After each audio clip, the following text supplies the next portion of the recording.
r/nosleep. Posted by u/saint_circa. The company store.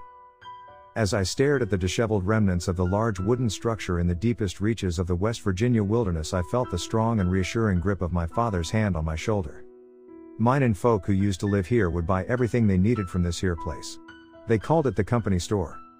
Gazing around at the gutted and weather-beaten log cabins in my vicinity, I admittedly had trouble picturing people living so far away from any real civilization. The area my father had taken me to was easily 10 miles away from our rural house, and our rural house was easily another 10 miles away from any sort of town whatsoever.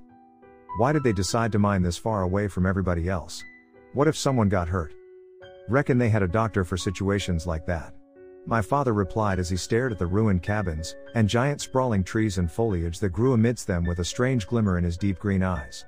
My father was a wise man, and a good man, but a stern and strict man as well. He never really showed a lot of emotion, but something about standing near these dwellings from another time brought a life and vibrance to him that seemed to radiate through his stone wall demeanor. For a moment, I could catch glimpses of a much younger version of him. It never really dawns on us that our parents were kids too, once upon a time, but in moments like these it was hard to not imagine my father as a young boy himself, perhaps out here with his father. As we continued to walk between the row of overgrown houses, my father's impromptu history lesson continued. See boy, the mining companies way back in them days were even more crooked than they are now. They'd fill up folks' heads with ideas of big money, and providing for their families, and being a part of some grand old adventure without ever needing a real dollar ever again. They'd be paid for the coal they mined with special types of money that only held good at the company store I showed you back behind us. Turned out to be a big problem. Why? Because them dollars would only spend at the company store.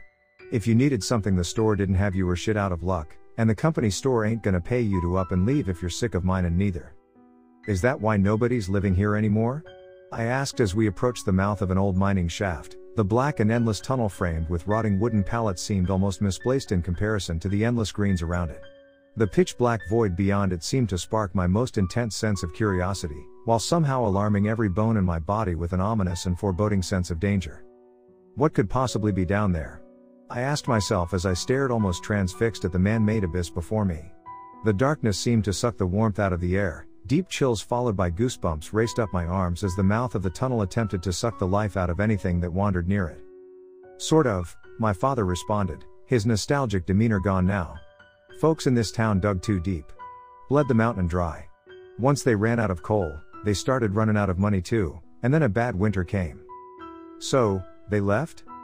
My father stood still for a while, looking at me with an intense pondering, as if he was deciding on something. Finally, he spoke again. No, son. I reckon they might have tried, but winter got to 'em first. The snow fell too high, and the ice grew too thick. They had no choice but to try and tough it out, but what, Pa? I almost pleaded with him to finish the story. Even though I was beginning to suspect the ending wouldn't be a very good one. Especially for a young boy like myself to hear. Another long and deliberate silence from my father before he finally answered the question. They got sick. Real sick. You mean like tuberculosis? I pried for more detail as I recalled bits and pieces of a show on the History Channel I'd watched a few weeks prior that had talked about a disease called tuberculosis that made a lot of people get sick and die. No, not like tuberculosis. My father responded coldly as he continued staring into the lightless depths of the mine shaft. You're still just a young'un. My father added as he picked me up and placed me onto his shoulders. I'll tell you more when you're old enough to understand a bit better, and your mama's too old to whoop me for telling you. They got sick. All you need to know. Knowing better than to question the matter any further. I resigned to the knowledge I was given. Yes sir, I said from the top of his shoulders with an involuntary deflation in my voice as we walked away from the ruins of the mining town stuck in another time, and towards the comforts of home. Several years had passed, and once again I found myself standing next to my father before the old mining shaft. Just as mystically treacherous as it had been throughout my childhood. Pa? I asked the graying old man beside me. What is it, boy? He asked in his usual still and cold manner. The one he always bore when standing at the threshold of this seemingly godless cavern. It always seemed as if he was looking too deeply in it, trying to find something in the void that only he knew to look for. Whenever we found ourselves here I saw him as less of a man, and more of a statue, like some still and cold and unmoving sentry placed here to keep the darkness where it belonged. What happened to the people here? They got sick. I know that they got sick, but there's more you're not telling me. Every time we come here, I'm still too young, but I ain't little anymore. I'm ready to hear it. My father stood unmoving for what felt like an eternity. In my 18 years this was as close to disobedience as I dared behave towards my father, and I'd be a liar if I said I didn't half expect him to wheel around and knock me on my ass for it. Instead, when his arm reached out it was to hand me something. In the hand of my father's outstretched arm was an old journal, probably the oldest book I'd ever seen. Its leather binding cracked and frayed as yellow pages leered out between the dark brown cover they rested in. "You're right. You're old enough, forgive the man who wrote this, will ya? He was sick. He wasn't right, but it weren't all his fault either. Your granddaddy found this old journal here. Right over there to be exact." His arm pointed behind him to the remnants of the property store. He was the owner of the place. That night as I lay in my bed, I opened the journal and read the account of Robert's Clance, and his winter in the mining settlement of Jackson's Creek. November 6, 1867. Winter has come upon us early this year. Far earlier than we could ever have anticipated. It was as if God himself had brought this sudden snowfall upon us. What began as mere flurries in the small hours of the night had transformed to ice-laden drifts over the doorways of our dwellings before the morning sun had risen. The snowfall has persisted for several days now, and I fear if it does not cease then we shall be forced to endure the hardships of little food, and no resupply. Even if the supply wagons could make the journey in such a storm, there's hardly a man among us who has the payment necessary to sustain him through the snowy months. Several of the men have taken off to try and hunt for food. Though I suspect they'll not find much game in such horrendous conditions. November 12, 1867. Reserves have run exceptionally low, and despite our best efforts to ration our provisions I fear we will not have enough to last even through the next month. Hunting expeditions have not yielded much aside from an occasional deer and some rabbits, and aside from a few handfuls of kinnikinick berries most vegetation has frozen over. The doctor's quarters are overrun with the malnourished, and our temperament and morale has fallen to drastic low. December 13, 1867. We caught a man attempting to cut bits of flesh from the dead we have piled outside the village. The ground is too frozen to bury them. We are too weak to bury them. Upon questioning, the man admitted that he intended to cook and eat the flesh he had torn from them. He was taken to the woods and shot. I'd be a liar if I said the same thought hadn't crossed my mind when the hunger pains are at their peaks. The corpses outside the village are dead, gone from this world. Their souls entered the kingdom of heaven. They do not need their arms, and legs, and loins. We however are starving. Food is all that we can think about lately. December 25, 1867. Reverend Christopher passed sometime in the night. He was so sickly and thin that I hardly recognized him. With his body thrown to the snow with the rest, the remaining few in the village assembled for a meeting.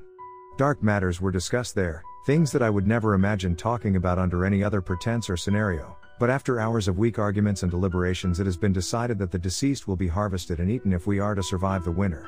I will ration out the pieces to the village through the company store. God forgive us. January 8, 1868. Something is happening to us. A sickness perhaps, a curse more likely. The meat harvested from the deceased lasted us a few weeks, and we have regained some sort of twisted morale, but now even these rations are running low. The people here have become hostile and isolated towards one another, gazing upon each other as if their fellow man was a wolf, and also a potential meal. A man broke into the company store 2 nights ago and tried to steal meat off of the drying rack. When I confronted him, he faced me and began to growl and wail loudly like some unholy abomination. The hunger in his eyes was unmistakable, and the savagery he carried about him suggested no civility left in him whatsoever. I was forced to draw and fire at him. Wounded, he recoiled from my revolver and stumbled out into the snow. No sooner had he fallen to his knees were the other townsfolk upon him. They tore him apart before he had even succumbed to his injuries. Drawn to the blood like wolves on a hunt. The sight was horrific, but it didn't stop me from securing a few pieces for myself. What have we become? January 12, 1868. It's getting harder to write in this journal, thoughts just don't string together like they used to. I'm so hungry. So hungry. All the time. It is all that I can think about. Barricaded the front door and windows to the store. What's left is mine. Mine. Curse the wicked monsters that pound at its boarded threshold. They aren't even people anymore. They're gaunt faces. They're filthy claw-like fingernails. The way they walk on all fours like dogs. Those horrible eyes. Filled only with rage and insatiable hunger. They will not get me. They will not get me. They're all gone. Just me now. Just me. Just me. I should be dead. I should be dead. I should have wasted away days ago, but this curse will not let me go. Always hungry. The hunger will not go away. There's no meat left. No people left to feed me. Sunlight is excruciating. The thought of someone finding me is too much to bear. I would kill them and eat them. I know I would. I've changed into a monster. I can see it in the mirror, I can feel it in my cold and lifeless heart.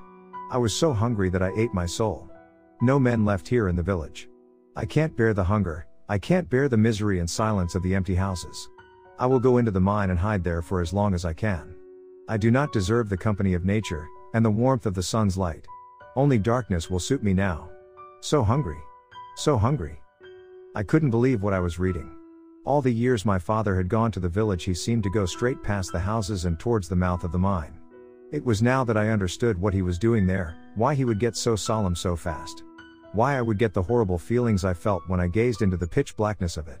In my heart of hearts, I knew that he was down there. He believed that he devoured his soul. Does a man without a soul truly die? Is a man without a soul truly a man? Deep in the blackness of the mine was what was left of the company store's owner. Always hungry, always alone. Waiting patiently for his next meal to get a little too close, and from time to time my father and I would venture out here to make sure the monster had stayed deep in the darkness where it belonged. Posted by you/saint_circa. When's mommy coming back? Moving into a new house was always a stressful experience for me. Putting all your things in boxes, driving them to wherever you're going, emptying the truck, unpacking everything you just packed. There was no adventurous illusion about it for me. It was a chore, and an epically tedious one at that. Growing up poor meant moving a lot, and the bitterness of such little permanence in my childhood had stayed with me into my adult years. Even though the process of moving was something I still dreaded. This time was different. An air of hope and satisfaction blanketed every other irritatingly familiar task at hand. This wasn't just another apartment, another rundown house in another rundown neighborhood. For the first time ever there was something I could call home, and the stability of that was an adventure to me in its own simple way. Looking out of the U-Haul trailer towards the house, I couldn't help but smile in a sort of disbelief. A one-story stone houses. 3 bedrooms. 2 bathrooms, and a finished basement. Big yard with a pond, a quiet neighborhood. How could this be real? I'd always been told that hard work pays off, but to see the results right here on 2 acres of freshly cut grass gave the entire picture an almost surreal feeling. Daddy! Daddy! The excitable squealing of my son broke the silence as he half ran, half teetered his way around the house from the backyard. The tangible happiness I could see on his ear-to-ear grin was contagious to say the least. As he got within reach of me, I swooped him up in my arms and held him high for a moment. "What's up, Tiger?" I asked through his laughter. "Whose house is this gonna be?" I set him back down and put myself on one knee to keep eye level with him. That's a good question," I responded with feigned curiosity. "Why don't you go inside and see if you can find out?" "I'm not allowed to walk into a stranger's house, Daddy." Always made proud by my boy's good inhibition. I smiled and put a hand on his shoulder. "You're absolutely right. You're not." As I stared at my boy, I could see the gears moving in his little head, trying to solve the riddle that was before him. Suddenly his eyes widened. His mouth dropped slightly, and I could almost see the metaphorical light bulb in his head light up. Without another word he turned around and ran up the driveway and into the front door of the house. After struggling with the front door for a second, he finally managed to get it open, and his tiny frame disappeared into the shadows of the house. A few more moments and I could hear an excited screaming. A noise that only a small child could make. I walked up the driveway with a few boxes in my arms and followed him into the house. I found him exactly where I thought I would. He was in the bedroom right across the hall from mine. I had made sure to get his furniture and toys moved here and set up while I was at work, and to see my boy running around the big room and gawking at his toys in his bed filled my heart with immense joy. "This is my house?" He almost screamed at me with unhindered exhilaration as soon as he noticed me in the doorway of his room. I laughed at the innocence of the question. "Well, yeah, it's Daddy's house too though, buddy. See?" I stepped across the hall and opened the door to my still empty bedroom. Ghostly light from the early afternoon sun poured in through the large windows that looked out into the backyard and the pond. "I'll be right across the hall from you," I said as I ruffled his curly hair. "And mommy too, right?" There it was. That horrible question. Accompanied by the horrible drop in my stomach that happened every time he asked it. 5 months had gone by since his mother had left, and the pain of that question had not subsided in the least. It was a question that deserved an answer. But how? My conscience echoed. How do you tell your 5-year-old boy that mom's in Florida doing lines of coke and some shady dude with a face tattoo? How do you tell this little boy that his mom doesn't want him? I don't know, buddy. Can I talk to her on the phone again and tell her about my room? And the pond and stuff? More stabs of pain pierced my heart with each question. What had started as calls every other day, became calls once a week. What were calls once a week had turned into calls once a month, and what had been calls once a month had turned into 2 months of hearing nothing at all. I don't know, Tommy. I responded with a little more sternness than intended. At this remark his shoulders drooped. His head fell down to his chest in a pathetic animation, and he stumbled defeatedly to his bed. Anger and sadness filled the room as I watched. I hated that woman. Hated her. With everything I could hate with, I hated her. To up and leave me was one thing. Sucks, but that's marriage. It works sometimes. It doesn't most, but to rob this little boy of every happy moment was detestable, sickening. I could fill this room with every toy from every store. Fill the pantries with all his favorite foods. Get every gizmo and gadget that a kid could possibly want, but a part of the house to him would still feel empty, and as much as I hated to admit it, a part of me couldn't wait to get a call from some sheriff in Florida telling me she'd OD'd. Or was found dead by some kids in the street. I hated to enjoy those thoughts, but at least there'd be some closure. At least he wouldn't have to hang on to some child's hope of her coming back, and at least the senseless hope that I had would die with her, and we could just move on. Slowly I sat down on the bed next to Tommy. Put a hand over his shoulder and pulled him close in a hug. Though his disappointment was still almost tangible. He accepted the embrace. Come on, son, I said after a few moments. Let's take a break and get some food. Okay. The next few days went exactly as one could expect. Unpacking boxes, setting up furniture, and taking breaks to play with Tommy. The neighbors had stopped by and introduced themselves. Nice normal people in this nice normal neighborhood in an almost nice normal life. Tommy's spirits stayed pretty high for the most part. His new environment distracted him easily enough for the most part, and he had met several of the neighborhood's kids who spent the late summer days playing in the backyard. Several weeks into these new routines, I was laying in my bed watching TV late into the night when I heard a knock at the door. I propped myself up on the bed with a suspicion, listening intently towards the direction of the front door. It was 1:30 in the morning. Who could possibly be at the door this late? Another series of knocking shook me from my stillness. Something was wrong. No one in our neighborhood would be out this late, and an uncomfortable pending sense of danger began to creep into me. Stepping out of bed, I went over to my dresser and grabbed my handgun out of its locked case. Feeling somewhat protected now, I began making my way out of my room and towards the front door. As I left my room, I heard Tommy's door open, and the small frame of my boy stood groggily in the doorway of his room. Go back to bed, I said using my best dad voice. Who's here? He asked in a sleepily. Go back to bed. My voice retorted sharper this time. Tommy didn't ask any questions and shut the door, disappearing back into his room. I didn't get mean often, but when I did it meant I was serious, and he listened. Bang bang bang. The soft knocks had turned into something substantially more aggressive, setting my nerves on a higher edge than before. I pulled the rack back and turned the safety off, making sure the gun was ready to use if needed as I slowly cracked open the front door. I don't necessarily know what I expected. The police, or a neighbor in trouble, or a robber, or who knows what. But the figure that stood in front of the door didn't quite seem like any of those things. The silhouette of a woman stood swaying slightly just beyond the threshold. Her hair was a tangled mess, large baggy clothes hung off of her in an almost cartoonish fashion, and she reeked of cigarettes, and what was obviously weeks of living in rough conditions. The fuck you want? I demanded sharply at the emaciated figure in the doorway. Tommy. A slightly familiar voice croaked hoarsely from the darkness. For a second, I simply stared in disbelief. Once I found myself again, I turned on the porch light and almost screamed at the sight before me. As bad as she looked in the darkness, the light revealed so much more. There was no way this shambling corpse was my ex-wife. Huge dark circles under cold lifeless eyes that stared off into nothingness, scabs that had been picked over and over stood out sharply all over her face. Visible dirt could be seen in spots by her neck and chin. Her lips were dry and cracked. In less than a year she had changed so drastically that I legitimately didn't recognize her. Lynn, what the hell happened to you? It was all I could say. Tears filled my eyes as I stared at the remnants of someone who used to be so beautiful and full of life. Tommy, she droned. No life in her voice at all. Where's Tommy? As she swayed like some ramshackle scarecrow in the doorway, I found my disbelief and sadness being replaced quickly by anger. Before I could even think about what I was doing, I grabbed Lynn by the collar of her shirt and threw her into my living room. It was like I'd grabbed a skeleton. For a second, I thought she was going to fall apart. As she stumbled clumsily into the living room, I slammed the door shut behind me. "You got some goddamn sand, woman." I half whispered, half shouted, trying to keep my voice down. "Some goddamn sand. Tommy." She droned again, like some poorly assembled robot. "Shut the fuck up," I said, putting a finger inches away from her face.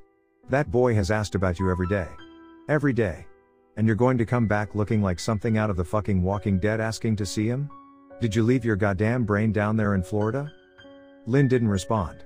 She merely sat there staring emptily. A year ago, words like that would have resulted in a huge fight. Screaming and shouting and driving off loudly, but now it was like she didn't even hear me.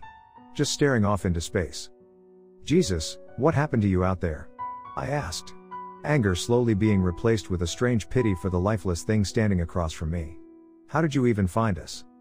After several more moments of silence, I began to see her shoulder bobbing up and down, shaking in a manner that can only be made when someone is crying.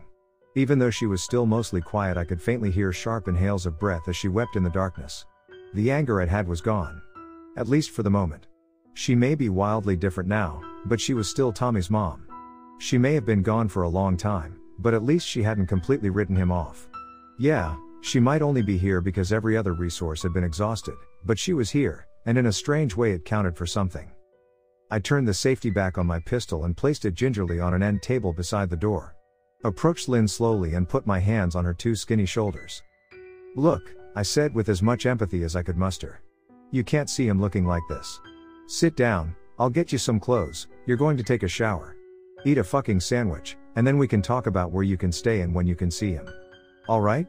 That's literally the best I'll do you." Though she didn't respond. She complied as I guided her to the couch and sat her down. As I let go, I noticed that her shoulders had some strange wet and sticky substance on them. I cringed at the thought of whatever disgusting street filth could make someone's clothes feel like that. I thought about turning lights on but decided I'd do it when I got back. I didn't want Tommy to get suspicious and come out seeing all the lights were on. As I headed back towards my room, I turned to take another look at Lynn. She stayed rigid and still on the couch. Staring off into the darkness, shoulders still shaking periodically from tears. As I rummaged through my room trying to find something that would look remotely appropriate on something so disheveled, I was startled again by the abrupt and loud ringing of my cell phone. I turned away from my task at hand and stumbled past my bed to the illumination of my cell phone on the nightstand beside it. I unplugged it from its charger and slid the green answer button on the screen.